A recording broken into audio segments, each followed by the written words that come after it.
What's up, everyone? Dem Boys back at it. This is going to be the most in-depth gun Taysom Hill QB scheme that you will find online, period. We are going to, in this video, focus on the runs, primarily HB or QB Blast. Excuse me. QB Blast is going to be the play that this is all built around, really because of your ability with motions to create different run plays, right? You're going to go through different lanes. So much like if you remember my run scheme that was out of eye tight, and we would go back and forth all over, really, right, in Raiders. What we did was we just looked at the defense at the line of scrimmage and we said, where do I want to attack, right? Where are they going to be weak? So we're going to be able to create that. So I'm going to show you all the different motions and why I would do said motion, where I would be trying to attack. I'm going to even get into how to beat coverages when you see specific formations even and coverages, what to do. Then we're going to cover the other run plays within this set. So bear with me because, you know, we got to set the table. So some explaining needs to be done.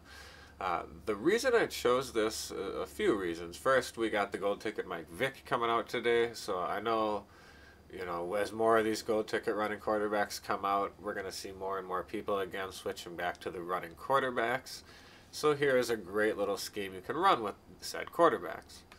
Also, you have excellent pass formations. Gun tight offset is just one formation over, so you can come out in either one of these sets and then audible back and forth.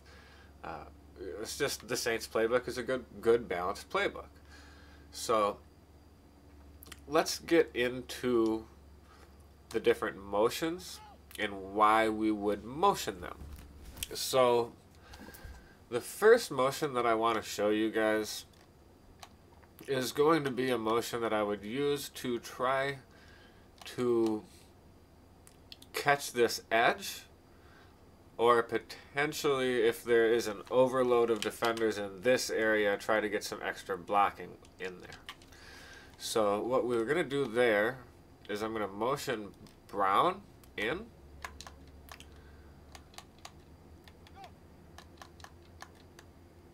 Right, snap it right about there. And don't run like an asshole. But you can see, as we watch the replay, what we really want to focus on here. So he is able to come in and get a hat right here on this extra guy, which in theory, if I didn't run like a complete dick,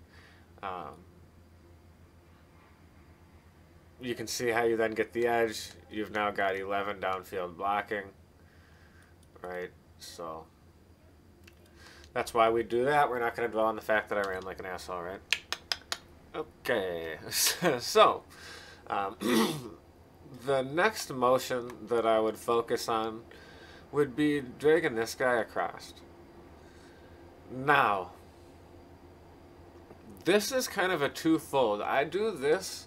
You can go wide either way on this. For a strange reason, a lot of times you will see this defender pull back, and you end up with some good blocking to get wide there. Now, that's not the primary reason I would run that motion. That's more if I do this motion and I start to see people follow that, right? Like, so now they think I'm coming over here. So the primary reason I would motion over there would be, in fact, to go over there. You can see, again, why he would seal.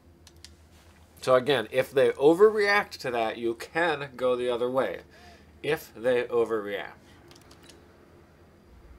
Otherwise, we can see, obviously, why that was helpful if we want to break contain over there on that side. We'll keep moving through these as quick as possible, guys. Get you back into the game.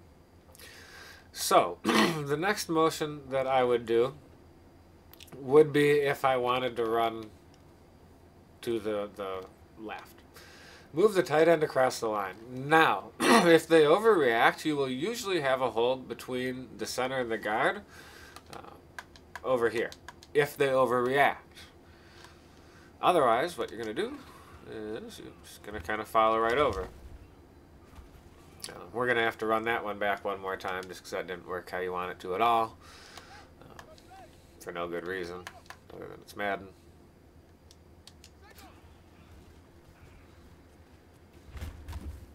That's how you want it to work. So again, let's check out the replay.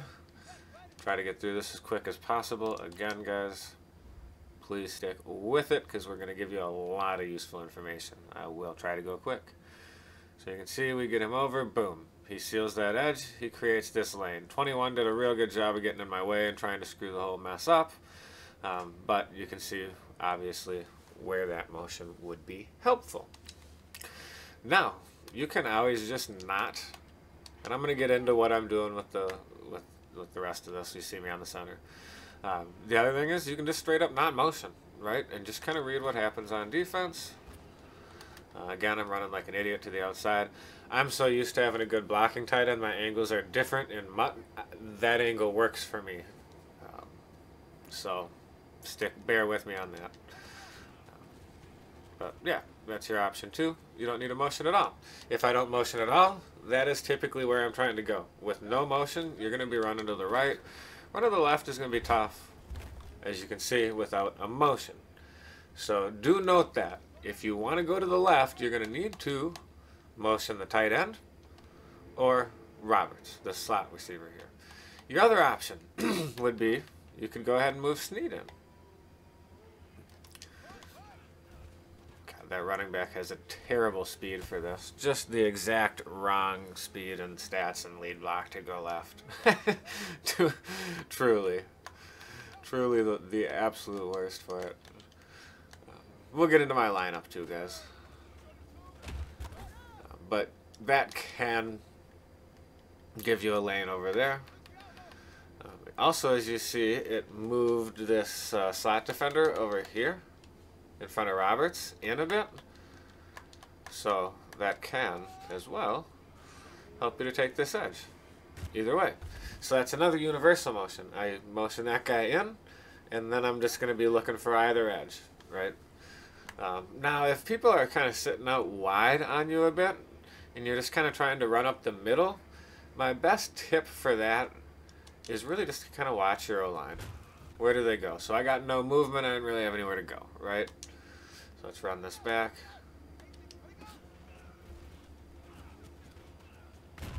So there wasn't a lot of side-to-side movement. I just kind of slowly ran up the middle, let everybody try to hit their blocks. Oh, that time I should have cut to the right.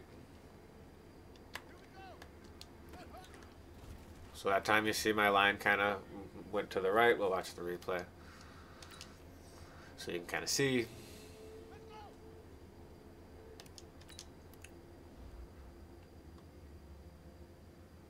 So you can see like the tight end gets up to the right to the second level. My slot receiver gets up on the second level, so that's where I want to run. You know, and you just, obviously, I'm just kind of messing around. You have a better slot receiver too, and he holds that block. Now you're up the sidelines, and you got, you know, 15 up here potentially blocking. Again, we'll get into personnel for running this, because that does, as you see there, make a huge difference, right? If you can avoid the shed, you're in a significantly better shape. Shocking, right? So let's see here. We went and covered wide motion, covered his motion, covered his motion, covered his motion. So next up, guys, you see me getting on the center. If I'm not going to do any motions, or if I'm hoping to run to the right, I'm going to go ahead and ID this guy here. If they're in a formation where there isn't somebody there, or if they've base aligned, I'm going to go ahead and ID this guy here. And I get on the center and I just push forward before I snap it, just to try to make sure he gets me a good block.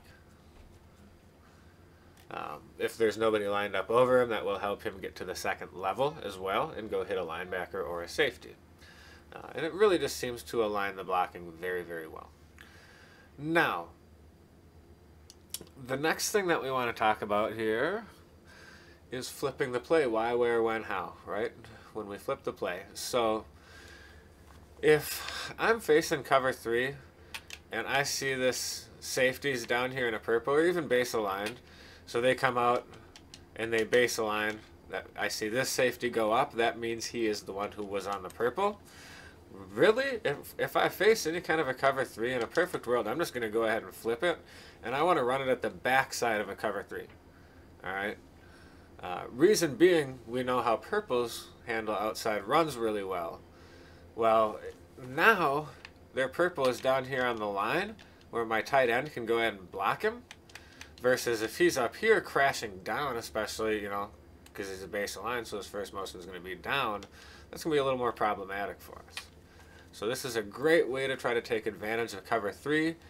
Any formation, go to the backside.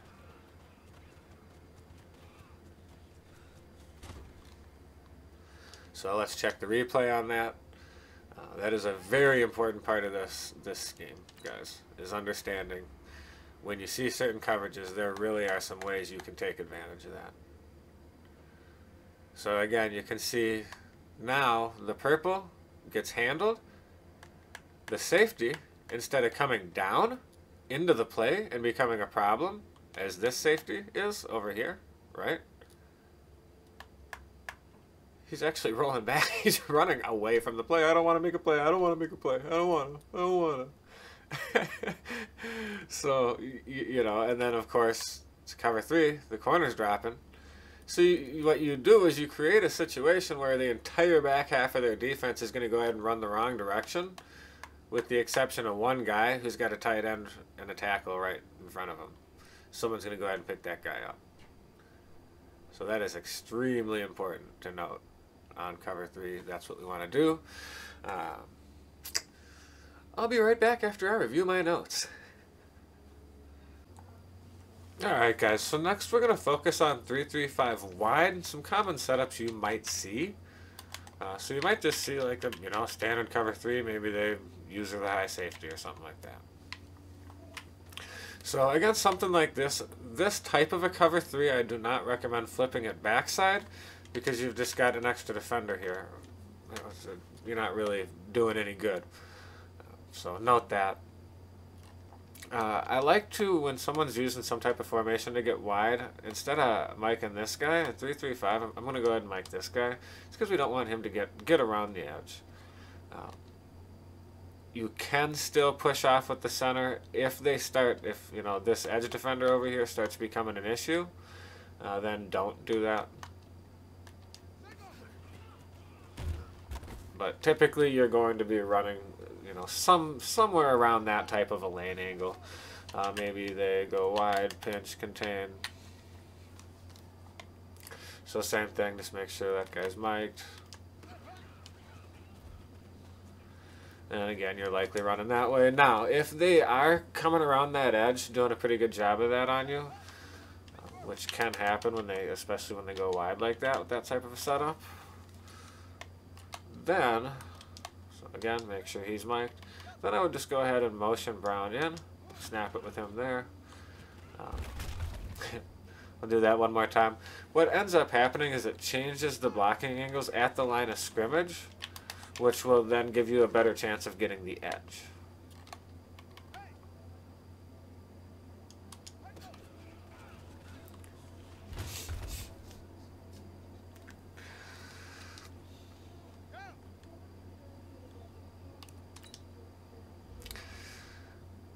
So, I could have drove a delivery truck through that hole. Ooh. Ooh. Ooh. There was an attraction. I couldn't help it, guys. So you can see, obviously, what I'm talking about here. It changes this angle, the way this hole opens up between 86 and 78. For whatever reason, even though I snapped it and he ran across and didn't really help us from a blocking standpoint, if you time it right, he will do a better job of helping you from a blocking standpoint. But it just changes the way that opens up. Alright, so now if they are playing the dual high safety look, and again, now I'm still in the inside zone, or read, excuse me, the read. I'm going to go ahead and motion snap that and just make my read. And we're going to go ahead and snap that right about there. If they bite, great. You know, I always play on conservative, so you know. But here goes the kind of cool thing: if they don't bite, it's just going to help your handoff quite a bit. So it does a good job of pulling everyone inside. And again, they got some shed, but you can see where it's going to go ahead and pull the defense the wrong way for you. Now I can try the same thing in QB blast. Now I will say, if they're not spreading their line wide, you can probably just go ahead and poop, you know, and at least get a few yards. But again, or attack up the middle.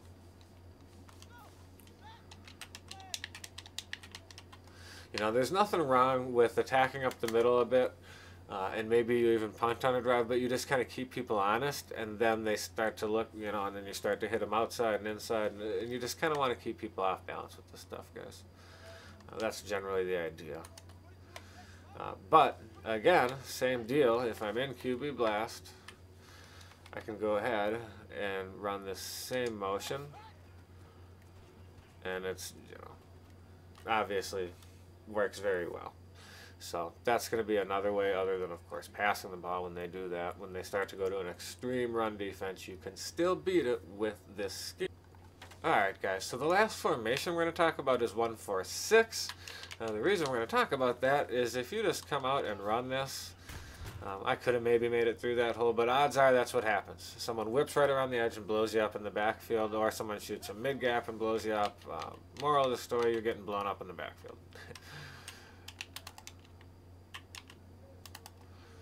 So, what we're going to do, very simple answer, I'm just going to go ahead and flip the play. That's it, that's all. I'll mic this guy in the hole here unless the user comes down, then I'll go ahead and mic the user. And you just go ahead and snap the ball. That's it. For that one, I don't get on the center and push forward. There's no need. I'm going to show you again for consistency's sake. Unless they really like get some super wins in their shed, you're going to have a huge hole there.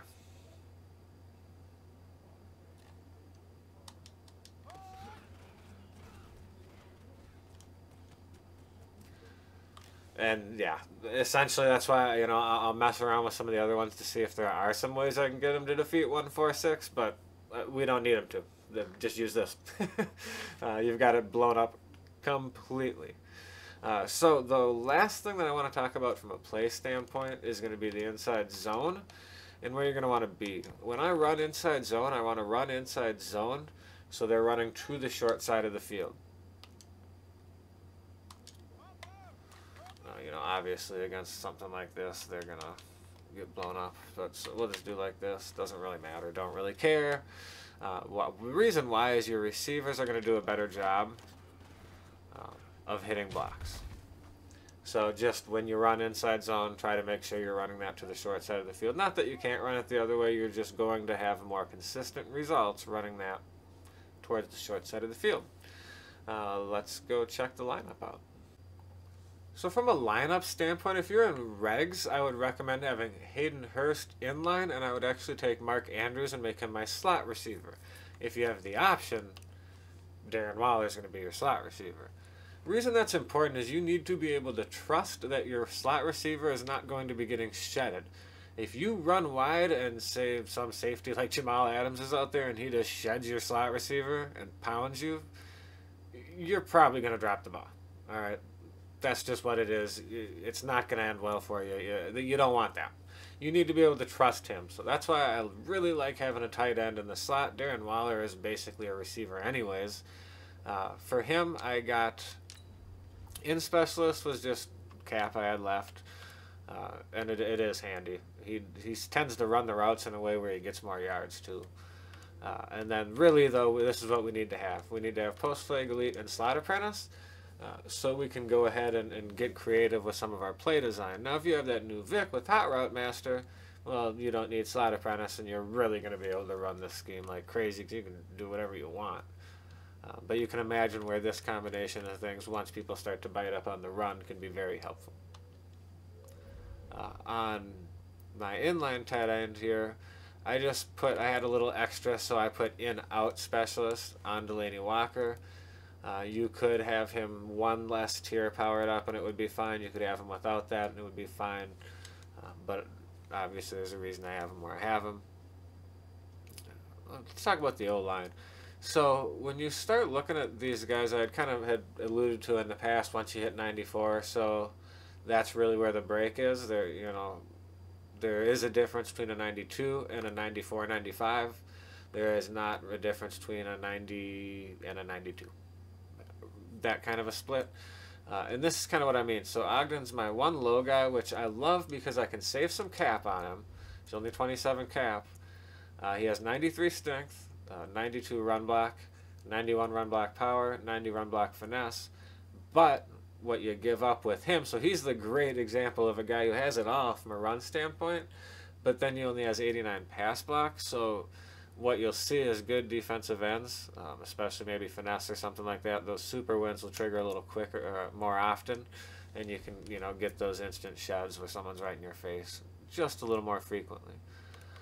Now, the difference between like these 95, 94 guys, if you boost them up again to 98 overall, 97 overall, really what changes then is strength. So he has 90 strength because of the way everything's configured, but he has 99 run block, 94 run block power, 99 run block finesse.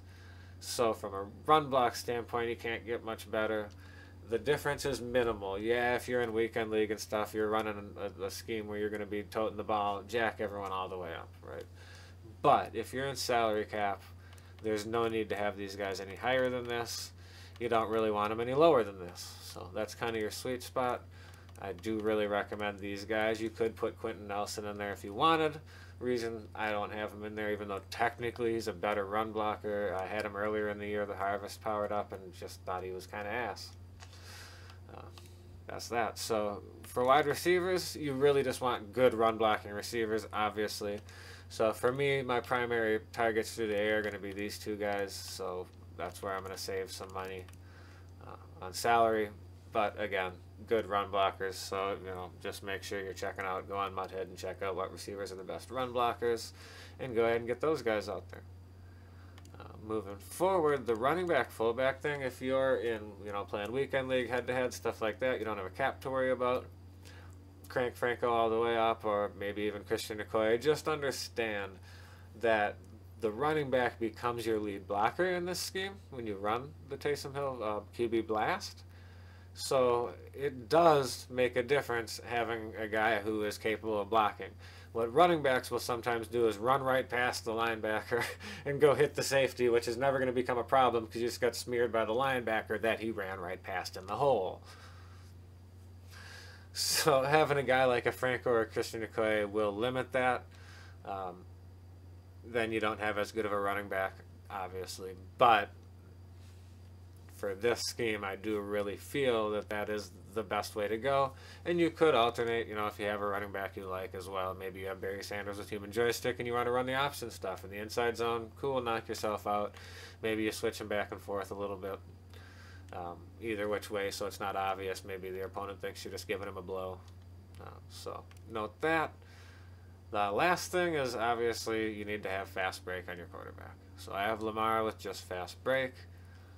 You know, if you have Vick, deck him out, whatever, do what you want to do. But just know in order for the scheme to work, you do need to have fast break. I don't see a point in double dipping and putting human joystick as well, unless you are running a comprehensive pass scheme and this is just a smaller part of your scheme. You know, maybe you're not, you know, again, you're in weekend league or something like that. Go ahead and knock yourself out.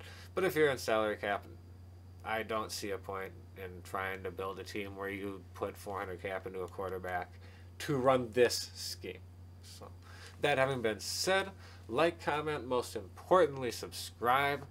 I always appreciate it, guys. Damn boys. Peace.